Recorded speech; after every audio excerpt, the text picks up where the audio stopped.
আমরাও শুনেছি, পত্রিকায় দেখেছি আজকে যে মাননীয় প্রধান উপদেষ্টা ওনার ক্যাবিনেট মিটিংয়ে নাকি বলেছেন যে উনি থাকতে চান না, দায়িত্ব ছেড়ে দিতে চান।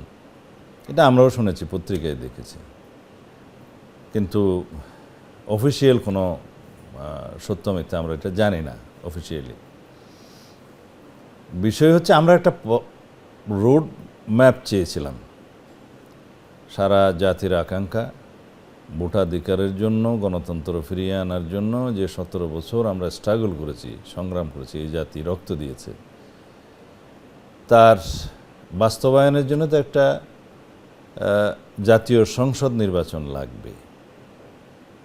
এবং সেটা উনি যেভাবে আমাদেরকে আশ্বস্ত করেছিলেন সেইভাবেই আমরা রাজি হয়েছিলাম যে ডিসেম্বরের মধ্যে উনি একটা জাতীয় সংসদ নির্বাচন দিতে চান।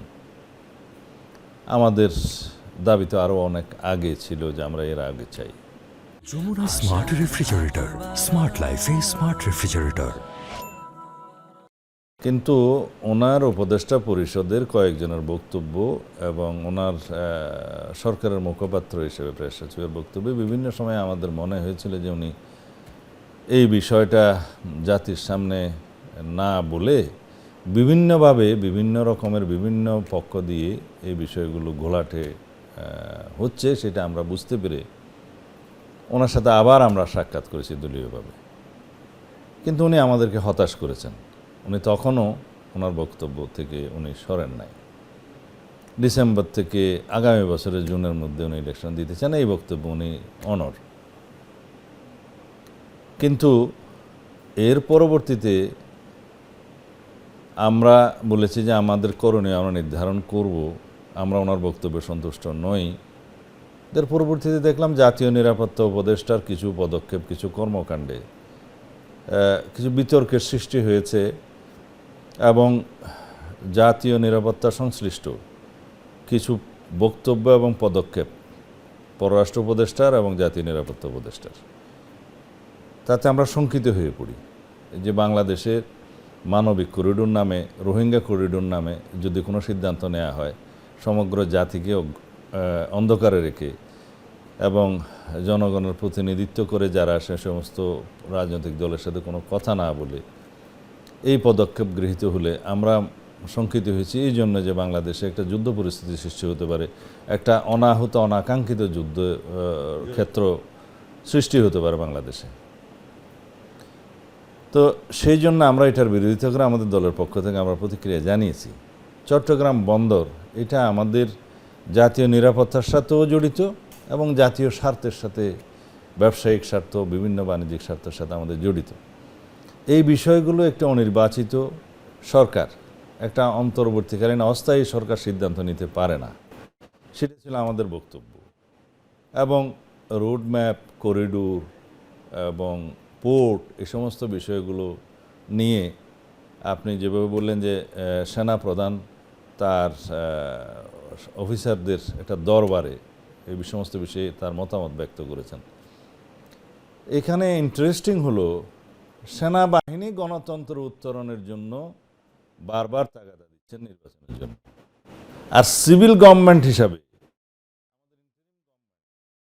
সেটা মনোযোগ দিতে চাচ্ছেন না। বিষয়টা কিন্তু খুবই ইন্টারেস্টিং। হ্যাঁ, আমরা চাচ্ছি যে মাননীয় প্রধান উপদেষ্টা একটা সুনির্দিষ্ট দিন তারিখ সহ একটা নির্বাচনের রোডম্যাপ দিবেন। ওনারা বলছেন ওনাদের সমস্ত কিছুর দায়িত্ব আছে, যে সব কিছুর জন্য ওনারা ম্যান্ডেট প্রাপ্ত। আমরা তা মনে করি না। আমরা ওনাদের সংস্কার প্রস্তাবগুলোর বহু আগে, 1.5 বছর আগে আমরা জাতির কাছে সংস্কার প্রস্তাব দিয়েছি। সংস্কারের জন্য বিএনপি প্রতিশ্রুতবদ্ধ, আমরা অঙ্গীকারাবদ্ধ জাতির কাছে।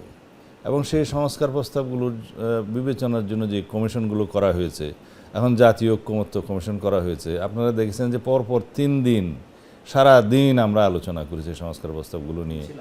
আমরা অনেকটা বিভিন্ন বিষয়ে কাছাকাছি এসেছি, ঐক্যমত্যে আসতে পারবো বলে আশা করি, বাট সব বিষয়ে হয়তো ঐক্যমত্য হবে না।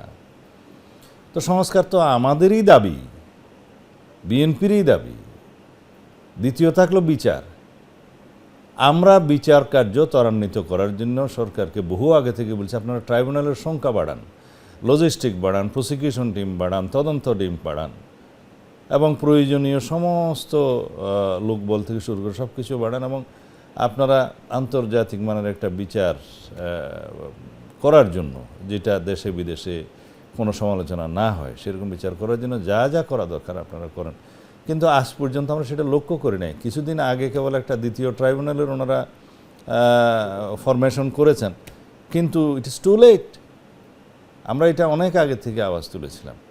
তারপরেও এখনও বলবো, সরকারকে পরামর্শ দেব যে কিছু মামলা প্রায়োরিটাইজ করে অগ্রাধিকার ভিত্তিতে সেগুলো ট্রায়ালের ব্যবস্থা করুন, বিচার যাতে জনগণের সামনে দৃশ্যমান হয়। তো জানি না এটা ওনারা কতটুকু আমলে নেবেন। এখন ব্যাপার দাঁড়াচ্ছে, আমরা নির্বাচনের রোডম্যাপ দিতে বললেই হয়তো ওনারা বা সরকারের মধ্যে কয়েকটি কর্নার, একটি কর্নার না, কয়েকটি কর্নার সৃষ্টি হচ্ছে, তারা যতদিন পারে বিলম্বিত করে সরকারকে টেনে নিয়ে যেতে চায়। এবং এই দায়িত্বগুলো কিন্তু মাননীয় প্রধান উপদেষ্টার ঘাড়ে এসে যাচ্ছে। আমরা চেয়েছি রোডম্যাপ, উনি নিজে দায়িত্ব ছেড়ে দিতে চান। রাষ্ট্র পরিচালনার বিষয়, এখানে আবেগের কোনো বিষয় নাই, আবেগ তাড়িত হয়ে কোনো সিদ্ধান্ত নেওয়ার বিষয় নেই। আমরা তো ওনার পদত্যাগ চাইনি, তারপরেও যদি উনি ব্যক্তিগতভাবে মনে করেন যে ওনার অসুবিধা, উনি থাকতে চান না, তখন জাতি সেটার বিকল্প চিন্তা করবে। এই পৃথিবীতে কেউ অপরিহার্য নয়, কিন্তু আমরা মনে করি উনি একজন বিশ্ববরেণ্য সম্মানিত মানুষ। তিনি এই বিষয়টা অনুধাবন করে অতি শীঘ্র নির্বাচনে একটা রোডম্যাপ প্রদান করে সংস্কার এবং বিচার কার্য চালু থাকবে এবং জাতীয় ঐক্যমতের ভিত্তিতে উনি সরকার পরিচালনা করবেন। ইতোমধ্যে একটি রাজনৈতিক দল, যারা নতুন রাজনৈতিক দল, তাদের যারা সবাই জানে দুজন উপদেষ্টা মণ্ডলীতে আছে, তাদেরকে তিনি যদি অব্যাহত দেন তাহলে নিউট্রালিটিটা, নিরপেক্ষতা আরও বেশি প্রমাণ হবে। আর জাতীয় নিরাপত্তা উপদেষ্টাকে অবশ্যই ওনাকে বিদায় করে দিতে হবে। তিনি বিভিন্ন রকম কর্মকাণ্ডের মধ্য দিয়ে সেনাবাহিনী এবং সরকারের মধ্যে একটা দূরত্ব সৃষ্টি করেছেন এবং জাতীয় নিরাপত্তা সংশ্লিষ্ট অনেক বিষয়ে উনি খুব দম্ভ ভরে কথা বলেছেন, সেটা ঠিক হয় নাই। এখনও ওনার কর্মকাণ্ড পরিষ্কার নয়। আমরা মাননীয় প্রধান উপদেষ্টার পদত্যাগ চাই না, কিন্তু তারপরেও যদি উনি দায়িত্ব পালন করতে না পারেন, নিজের ইচ্ছায় যদি চলে যেতেছেন, তাহলে আমরা সেটাকে স্বাগতম জানাবো না। কিন্তু রাষ্ট্র পরিচালনার ক্ষেত্রে তো আমাদেরকে বিকল্প ভাবতেই হবে। রাষ্ট্র এবং এই রাষ্ট্র যন্ত্র পরিচালনা করা তো কোনো আবেগের কাজ নয়। আমি ইতিমধ্যে বলে ফেলেছি যে সেনা প্রধান তার আইনি এখতিয়ারের মধ্যে থেকে অফিসারদেরকে অ্যাড্রেস করতে পারেন, বিভিন্ন বিষয়ে কথা বলতে পারেন, সেটা আমরা সমর্থন করি, সেটা আইনানুগভাবে উনি করতে পারেন। এবং তিনি কি বলেছেন? তিনি বলেছেন যে ডিসেম্বরের মধ্যে একটি জাতীয় নির্বাচন অনুষ্ঠান করা উচিত। সেই কথা উনি জানুয়ারি মাসেও বলেছেন বা তার আগেও বলেছেন। তখন তো এই বিষয় নিয়ে এত বিতর্ক হয়নি, এখন কেন হবে? আর সেনাবাহিনীর একটা বৃহৎ অংশ মাঠ পর্যায়ে এখনও পর্যন্ত আইনশৃঙ্খলা পরিস্থিতি নিয়ন্ত্রণের কাজে জড়িত, ম্যাজিস্ট্রেসি পাওয়ার সহ। তো সেনাবাহিনী তো অনির্দিষ্টকালের জন্য মাঠে থাকতে পারে না। এটা তো আমাদের জন্য একটা ভালো দিক যে বাংলাদেশের সেনাবাহিনী ডেমোক্রেসিতে ফিরতে চান যথাশীঘ্র সম্ভব। আর আমরা সিভিলিয়ানরা কি সেটা চাই না? উনি যে সমস্ত বিষয়ে কথা বলেছেন, সার্বভৌমত্ব তো সেনাবাহিনীর এখতিয়ারের মধ্যে পড়ে। উনি দেশের সার্বভৌমত্ব ক্ষুণ্ণ হওয়ার মতো কোনো কর্মকাণ্ড করতে দেবেন না বলেছেন, সেটা তো ঠিকই আছে।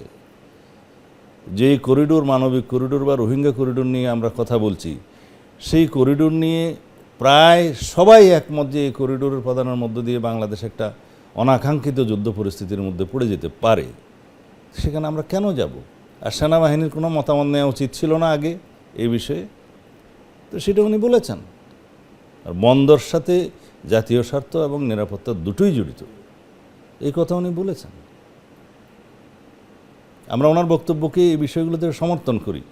এই জন্যই করি যে বাংলাদেশের সেনাবাহিনী গণতন্ত্র উত্তরণের জন্য বারবার তাগাদা দিচ্ছে, তো সেটাকে সমর্থন করব না। আমরা আইনের শাসন প্রতিষ্ঠার জন্য ফ্যাসিবাদ বিরোধী সংগ্রাম করলাম দীর্ঘ 16-17 বছর, অথচ ট্রাইব্যুনালের নিম্ন আদালতের রায় অনুসারে ইশরাক হোসেনের পক্ষে তাকে মেয়র ঘোষণার জন্য যে আদেশ হয়েছে সেটার কারণে একটা পক্ষ অসন্তুষ্ট হয়েছে, একটা পক্ষ নির্বাচন কমিশনের বিরুদ্ধে ক্ষিপ্ত হয়েছে। কিন্তু কোর্টের ভার্ডিক্টের পক্ষে একটি কথাও বলা হয়নি। তারপরে এটার এগেনস্টে আরেকজন সিটিজেন, যার কোনো এখতিয়ার নাই এটা রিট করার, তিনি রিট করলেন এবং সেই রিটের প্রেক্ষিতে কয়েকদিন একটা উত্তেজনার সৃষ্টি হলো। সেই রিটও খারিজ হয়ে গেল। এখন দুইটা রায়, নিম্ন আদালত এবং উচ্চ আদালতের রায়ের প্রতি সম্মান প্রদর্শন করে সরকারকে এখনও পর্যন্ত কোনো বক্তব্য দিয়েছে? দেয়নি। এটা দুঃখজনক। আমরা সেই দাবি করেছি যে অতি শীঘ্র সরকার ইশরাক হোসেনের শপথ পাঠ করানোর ব্যবস্থা নিবে এবং এটা স্থানীয় সরকার মন্ত্রণালয়ের কাজ, অর্থাৎ পুরো সরকারের কাজ। সেই দিকে ওনারা যাচ্ছেন না। ওনারা বলছেন যে যমুনা ঘেরাও হচ্ছে, অমুক হচ্ছে, সমুক হচ্ছে। সেই সংস্কৃতি তো ওনারা সৃষ্টি করেছেন, ওনারা অ্যালাউ করেছেন ইতিপূর্বে আরেকটি রাজনৈতিক দলকে এই কার্য করার জন্য। সুতরাং যথাসময়ে যা করা দরকার সেটা না করে চাপের মুখে দাবি মেনে নেওয়ার যে একটা সংস্কৃতির ওনার সৃষ্টি করেছেন, সেই জন্য তো এই সরকারই দায়ী। আর সেনাপ্রধান কি বলেছেন যে মব কালচারকে উনি আর অ্যালাউ করবেন না। খুব স্বাভাবিক, রাষ্ট্রের মানুষের স্বাভাবিক জীবনযাত্রা বহাল রাখার জন্য, আইন শৃঙ্খলা পরিস্থিতি নিয়ন্ত্রণের জন্য ওনাদের একটা দায়িত্ব দেওয়া হয়েছে, সেটা তাদের দায়িত্বের মধ্যে পড়ে। ম্যাজিস্ট্রেসি পাওয়ার সহ তাদেরকে ডিপ্লয় করা হয়েছে মাঠে। উনি ঠিকই বলেছেন। না, ইশরাক হোসেনকে শপথ শেষ পর্যন্ত নিতে হবে, তাহলে পরে রাষ্ট্রের আইনের শাসন এবং আদালতের রায়ের প্রতি সম্মান দেখানো হবে। এখন দেখি সরকার কি করে। সরকারের ভিতরে এবং বাইরে কয়েকটি চক্র আছে যারা নির্বাচন চায় না। কেউ কেউ চাইলেও অনেক বিলম্বিত নির্বাচন চায়, তাতে তাদের অনেক স্বার্থ থাকতে পারে, কিন্তু সেই জন্য গণতন্ত্রের উত্তরণের পথটা অনেক দীর্ঘায়িত হওয়াটা এই জাতির জন্য কল্যাণকর হবে না। এর মধ্যে অনেক রকমের ষড়যন্ত্র ঢুকে যেতে পারে। আমরা আরও কয়েকদিন দেখব সরকারের মাননীয় প্রধান উপদেষ্টার যদি সুদৃঢ়োদয় হয় ভালো, তা না হলে আমরা আমাদের পন্থা বেছে নেব। আশা করি সেই রকম পরিস্থিতিতে আমাদের যেতে হবে না। সরকার তার আগে সিদ্ধান্ত নেবে এবং আইনের প্রতি শ্রদ্ধা দেখাবে। আদালতের রায় অনুসারে তারা ইশরাকের শপথ গ্রহণ অনুষ্ঠানের জন্য ব্যবস্থা নেবে। আমরা আশা করি সেই অবস্থায় যাতে না যেতে হয়।